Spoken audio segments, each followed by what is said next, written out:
55 বছর পরে এসে বাংলাদেশের এমন এক দলের উপরে আবার পাকিস্তানি জান্ডা ভর করেছে যারা আমাদের গণভোটের রায়কে বাস্তবায়ন করতে দিতে চায় না। যদি সেই রায় বাস্তবায়ন করানো হয় আবার 71-এর মতো মুক্তিযুদ্ধ হবে। আজকে এই সমাবেশের দাবি অত্যন্ত সিম্পল, গণভোটের রায় বাস্তবায়ন চায়। আপনারা জানেন 1970 সালে একটা নির্বাচন হয়েছিল, সেটাও জনগণের রায় ছিল, কিন্তু সেই রায় তৎকালীন ইয়াহিয়া সরকার ওই পাকিস্তানি সামরিক জান্তা রায় বাস্তবায়ন করতে দেয় না। রায় বাস্তবায়ন হলে পুরো পাকিস্তানের নেতৃত্ব আসতো আমাদের এই বাংলাদেশের জনগণের হাতে। সেই জনরায়কে প্রত্যাখ্যান করা হয়েছে ক্ষমতার জোরে।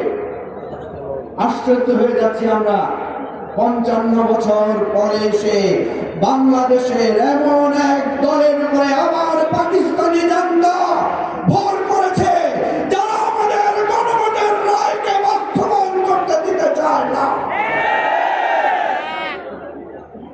আপনারা আবার পাকিস্তানি দিকে ফিরে যাচ্ছেন, আপনারা আবার ইয়াহিয়ার রাস্তায় হাঁটছেন আর দোষ দিচ্ছেন আমাদেরকে, দোষ দিচ্ছেন বিরোধী দলকে।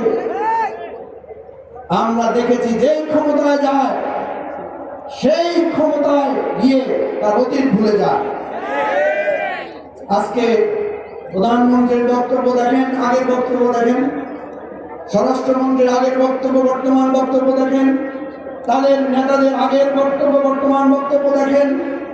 ওই গ্রামে গঞ্জের ছাত্র দল যুব দলের ছোটখাটো নেতাদের আগের আচরণ বর্তমান আচরণ দেখেন, কোন মিল আছে?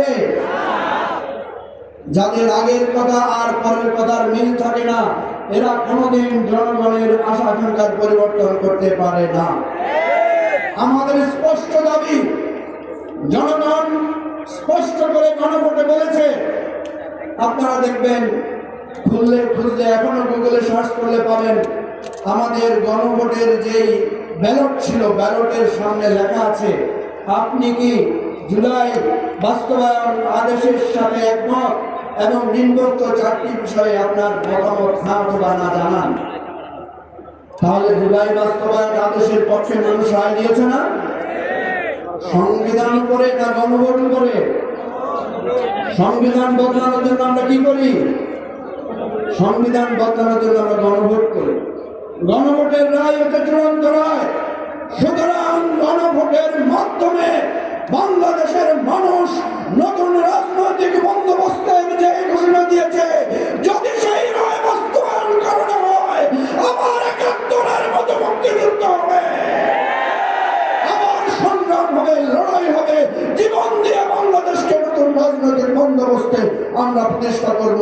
এটাই আজকের জনসমাবেশের প্রতিজ্ঞা। খোদা হাফেজ। বাংলাদেশ জিন্দাবাদ। আসসালামু আলাইকুম।